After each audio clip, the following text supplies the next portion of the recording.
Level 1. Beginner Investor.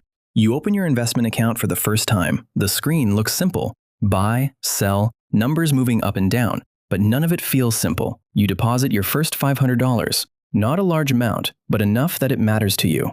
You scroll through stocks, companies you recognize, businesses you've seen your entire life. You're not just buying a price, you're buying a small piece of something real. That idea takes time to understand. You make your first investment not to trade it, to hold it, to see what happens over time. You start paying attention differently, not just to prices, but to what the company actually does, how it makes money, why people buy from it, why it grows or doesn't. You read more articles, reports, different opinions. Some focus on short-term moves, others talk about long-term value. You begin to notice the difference. Some people are trying to predict the next move, others are trying to understand the business. That becomes your first real decision, what kind of participant you want to be. At this level, your returns are small. They almost don't matter. What matters is learning how the system works, how markets behave over time, how ownership grows. Because investing is not about reacting to every change. It's about staying in position long enough to benefit from it. And once you begin to understand that, something shifts. You stop watching every movement. You start thinking about the long term, and that is when you move to the next level. You are no longer just learning, you are participating. Level 2, Retail Investor. You invest every month, not when the market feels good, not when prices are rising. Every month, $500, $1,000, whatever your budget allows. You set up automatic contributions into your brokerage account.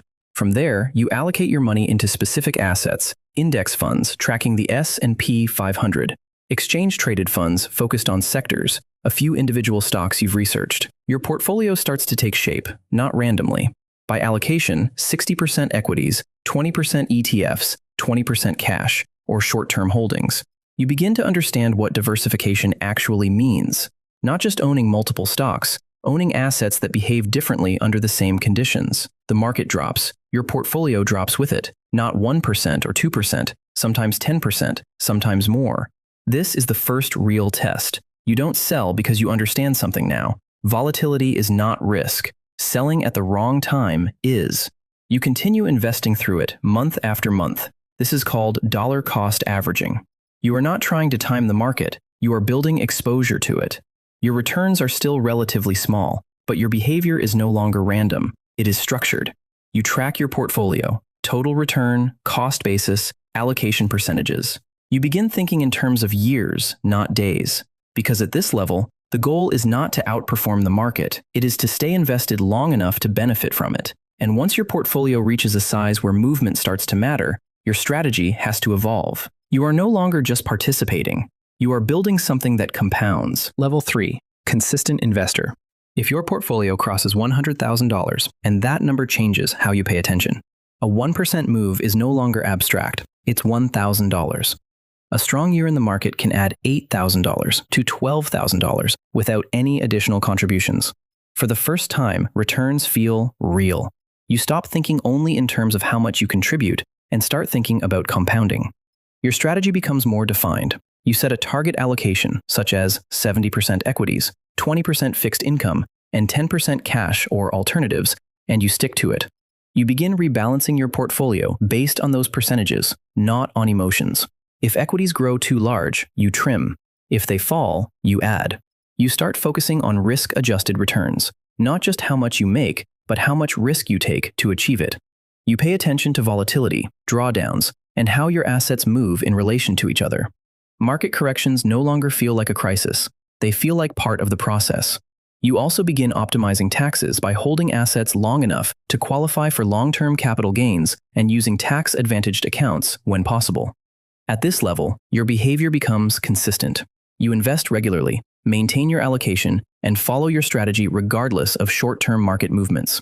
Because success here is no longer about picking the right stock, it's about executing the same disciplined approach over time. And once your portfolio grows large enough, even small improvements begin to matter. That is when your approach shifts again, from simply managing investments to actively optimizing them. Level 4, Advanced Investor. Your portfolio crosses $250,000 to $1 million, and your focus shifts from building wealth to optimizing how it grows. At this level, small percentage improvements begin to make a noticeable difference. A 2% increase in returns is no longer minor, It can mean an additional $5,000 to $20,000 per year.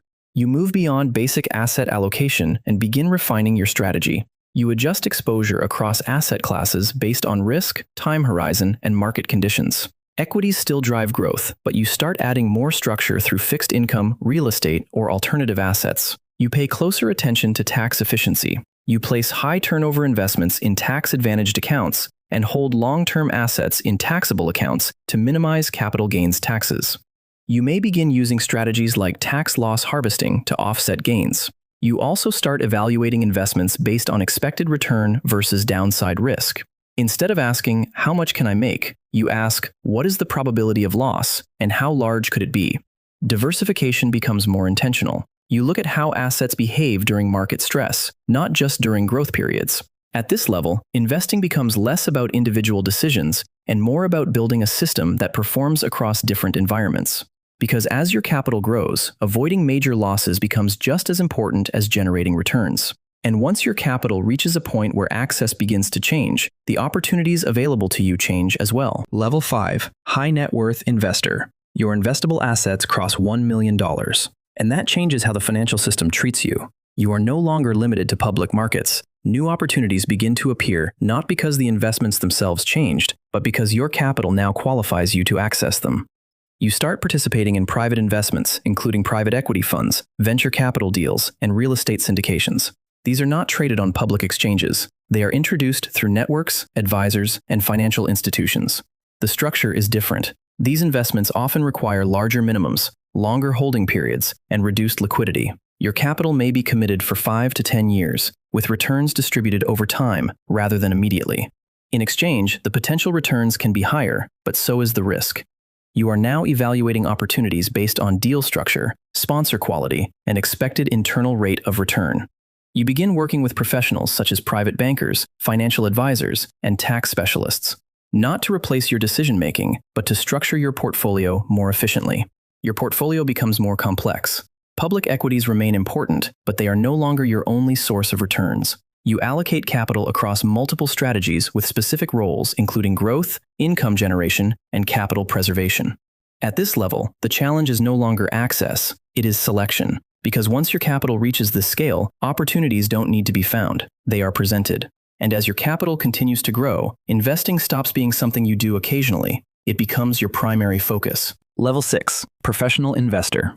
Your capital crosses into the $10 million to $100 million range, and investing is no longer something you do on the side. It becomes your primary function. Your portfolio is large enough that performance matters in absolute terms. A 5% return is no longer just a percentage. It represents $500,000 to $5 million in annual gains or losses. Every decision carries weight. You begin managing your investments more actively. This does not mean frequent trading. It means structured decision-making. You evaluate opportunities based on expected return, downside risk, liquidity, and time horizon. Your portfolio is now diversified across multiple asset classes: public equities for growth, private equity for long-term upside, real estate for income and appreciation, fixed income for stability. Each allocation serves a purpose. You may begin running capital in a more formal structure, such as a family office or investment entity. This allows you to manage taxes, reporting, and allocations more efficiently. Performance becomes measurable. You compare your returns against benchmarks like the S&P 500. You track internal rate of return across private investments. You evaluate whether your capital is being deployed effectively. At this level, consistency matters more than individual wins. Avoiding major losses becomes a priority because large drawdowns are harder to recover from at scale. Your identity shifts. You are no longer just an individual investor. You operate like a portfolio manager. And as your capital continues to grow, your decisions begin to extend beyond your own portfolio. They start to influence where money flows. Level 7. Institutional Investor. Your capital moves beyond personal scale. You are now allocating hundreds of millions to billions of dollars, either through a fund, a family office, or an institutional structure. At this level, you are not just managing money, you are directing where large amounts of capital are deployed. You no longer focus on individual securities. You focus on allocation decisions. How much capital goes into equities? How much into private markets? How much into credit, real estate, or alternative strategies? You invest through managers as much as you invest directly. Hedge funds, private equity firms, venture capital funds. You evaluate them based on track record, strategy, and alignment of incentives. Due diligence becomes critical. You review fund structures, fee arrangements, and risk exposure before committing capital. A single allocation can involve tens or hundreds of millions. Liquidity becomes a strategic consideration. You cannot move capital quickly without affecting pricing or access. Decisions are planned over quarters, sometimes years. Your capital begins to influence outcomes. Large allocations can support companies, sectors, or entire strategies. When you commit, others often follow. You are part of a network. Other institutional investors, fund managers, advisors. Information flows through relationships. At this level, investing is no longer about selecting assets. It is about directing capital at scale. Because once capital reaches this size, it does not just participate in markets, it begins to shape them. And beyond this level, the scale becomes even more concentrated, where a single decision can move entire markets on its own. Level 8. Billionaire Investor. Your net worth crosses $1 billion, and scale changes everything. You are no longer thinking in terms of portfolios, you are thinking in terms of positions. A typical investment is no longer a few million, it is hundreds of millions, sometimes billions, deployed into a single idea, company, or strategy.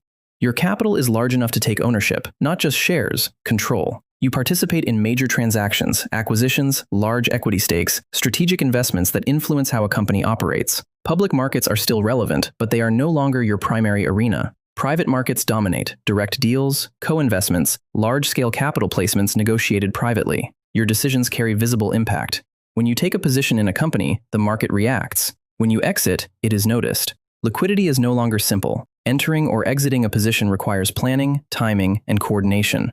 You cannot move quickly without affecting price, so you move deliberately. Your network expands.